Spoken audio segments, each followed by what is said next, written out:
Salut tout le monde, c'est Naïm pour maméthode.fr. Je suis très content d'être parmi vous aujourd'hui. On va parler du baccalauréat.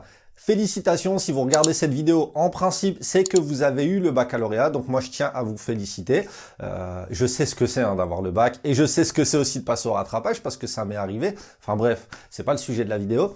Mais on doit parler quand même. Alors, je vais vous donner une métaphore qui est simple à comprendre. Imaginez que le baccalauréat, ce soit une porte. D'accord? C'est une porte que vous ouvrez et face à vous, vous avez 1 milliard de portes.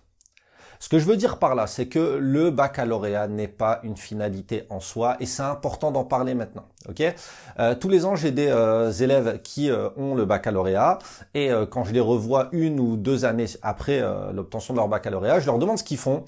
Et ils me disent, finalement, j'ai été en BTS, ça m'a pas plu, donc là, j'attends autre chose, et du coup, je travaille, et ils savent pas trop où ils vont, et ça peut arriver, hein. Moi-même, ça m'est arrivé, j'ai repris les études à 26 ans, donc je suis un cas vraiment qui illustre ça. Mais ce que je veux dire par là, c'est que ne pensez surtout pas, s'il vous plaît, que le baccalauréat est une finalité. Au contraire, le baccalauréat, c'est le début d'une nouvelle aventure. Alors, je sais, ça clôture votre cycle d'études de la primaire à la terminale, il n'y a pas de souci avec ça. Mais s'il vous plaît, ne pensez pas que ça y est, j'ai eu le baccalauréat, c'est bon, c'est fini. Absolument pas. Il y a plusieurs cas de figure. Il y a des personnes qui veulent prendre une année sabbatique ou une année sympathique, c'est vous qui voyez. C'est une chose. Simplement, permettez-moi de vous dire ceci. Une année sabbatique, c'est bien. Mais qu'est-ce que vous allez en faire? Si vous restez sur Netflix toute la journée à prendre le temps de regarder des séries, c'est une bonne chose, il faut se divertir. Mais si vous ne faites que du divertissement, je vois pas trop l'intérêt. Là, vous êtes dans un élan où vous avez eu des examens, vous les avez finis, vous les avez réussis. Votre cerveau il est encore en ébullition, donc je pense qu'il faut tirer profit de cet élan-là et au moins continuer à vous cultiver, lire des livres. Certes, Netflix c'est très bien, je dis pas que c'est pas bien, mais ne faites pas que du divertissement pendant 1 an, parce que à la fin de cette année-là, vous allez vous retourner, vous allez vous dire, finalement, si j'avais fait mieux que ça durant cette année, j'aurais pu peut-être mener à bien un projet. Ça, c'est la première chose. La deuxième chose, il y a des personnes qui vont toucher la bourse. C'est très bien. C'est bien de toucher la bourse quand tu es étudiant, on va pas se mentir.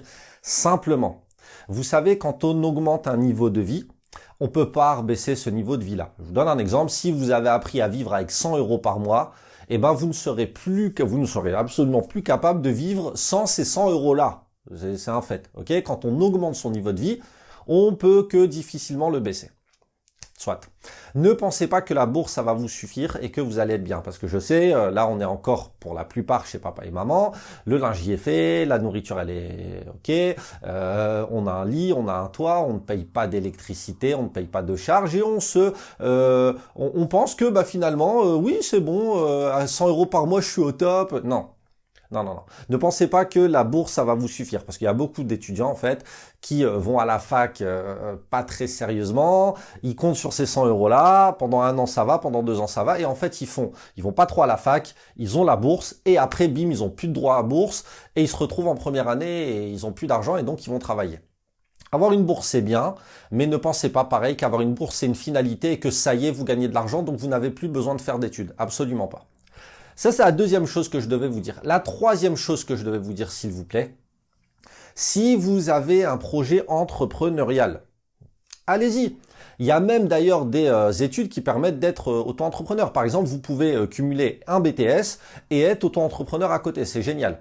Mais s'il vous plaît, moi, je suis convaincu qu'on n'a pas besoin de faire des études pour bien gagner sa vie. Moi, je suis convaincu de ça. Et moi, quand des étudients viennent me voir et me disent, écoutez, monsieur, je suis pas épanoui à la fac ou en IUT ou autre, mais par contre, j'ai un super projet entrepreneurial, je suis suivi par un incubateur, ce genre de choses et tout. Moi, je leur dis, mais fonce, vas-y, il y a pas de souci. Simplement, ne vous dites pas, ouais, la fac, ça me plaît pas, vas-y, j'y vais pas, et ouais, j'ai un projet, je veux être mon patron. Ça veut rien dire, je veux être mon patron. Je veux créer ma boîte, ça ne veut rien dire. Encore une fois, je crois en vous, mais ça veut pas dire grand-chose. Par contre, avoir un projet et avoir des objectifs pour atteindre ce projet-là, ça, c'est concret. Mais se dire, ouais, j'ai envie d'être moi, j'aime pas qu'on me donne des ordres. Non, ça, c'est un trait de caractère, c'est tout, en fait, tout simplement, ok? Donc, s'il vous plaît, si vous allez pas à la fac, Parce que pour ceux qui vont à la fac, si vous n'y allez pas, la CPE ne va pas vous appeler. Elle va pas vous dire oui, allô, t'es où? Ben ton absence, tu dois la justifier. Non, ils doivent pas dire ça. D'accord? Ils s'en foutent en fait. Vous allez être un petit peu livré à vous-même et vous allez devoir faire preuve d'autonomie. Donc s'il vous plaît, ne vous dites pas dès le début de l'année, oh je suis fatigué, je vais demain. Oh je vais demain, bon et le lendemain vous dites oh ben c'est pas grave, je suis fatigué, je vais demain et ainsi de suite. C'est simple, vous ratez 2 jours à la fac, vous allez vous convaincre que c'est bon, vous irez au partiel et vous récupérerez les cours au dernier moment et pas non. La fac, pour ceux qui vont à la fac, ça demande de la rigueur et de l'autonomie. Et la rigueur, ça passe par quoi? Ça passe par le fait de dormir tôt et d'aller en cours. Je vous le dis très clairement. Je suis passé par là, c'est pour ça que je peux vous en parler. J'ai fait une première année en économie-gestion, en licence éco-gestion. Un samedi matin, j'étais en cours, le cours il était flingué. Je me suis dit bon, vas-y, je vais plus trop. Lundi, j'étais pas motivé. Mardi, j'étais pas motivé. J'ai plus du tout été de l'année en fait. Donc vraiment, moi, si je vous dis ça, c'est pour votre bien à vous. La CPE ne sera pas là et le lycée qu'on décrit tant avec son encadrement, enfin voilà, on vous colle au marquage quand même, c'est fini en fait. Mais je sais que beaucoup d'étudiants ont besoin de ça. Donc moi, le conseil que je devais vous donner par rapport à cette vidéo pour conclure. Première chose, le bac n'est pas une finalité en soi. Vous n'allez pas aller sur le marché du travail avec votre baccalauréat. Ça reste pauvre. C'est possible, c'est possible, il y en a qui l'ont fait, mais ça reste un petit peu light. Deuxième chose, ne pensez pas que d'avoir une bourse fait que vous allez réussir à vivre convenablement. Non, peut-être que dans ce contexte-là, qui est le vôtre actuellement, ça suffit. Voilà, pour sortir un petit peu et tout. Et quoique, avec la génération qu'on a aujourd'hui qui consomme énormément, je suis pas sûr. Mais en tout état de cause, lorsqu'on baisse son niveau qu'on augmente son niveau de vie, il est impossible de le rebaisser, d'accord? Donc cet argent-là, vous allez en avoir besoin tout le temps.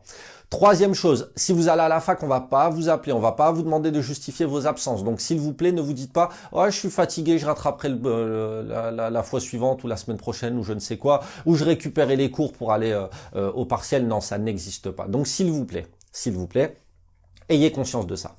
Dernière chose, soyez organisé. Organisé, ça veut dire quoi? Ça veut dire que dès que possible, vous vous renseignez sur les matières et vous essayez. Moi, c'est ce que je fais pour les élèves que j'encadre, c'est que je leur conseille un porte-vue, un cahier par matière avec une pochette. Comme ça, vous mettez les polis dedans, tout ça, et au moins vous avez ça par matière. Et chaque jour, vous prenez la pochette dont vous avez besoin avec dedans votre porte-vue et votre cahier. Ok, donc je répète, un porte-vue, un cahier et une pochette par matière. Vous mettez votre cahier, votre porte-vue dans la pochette, une grosse pochette, et comme ça, vous prenez ça.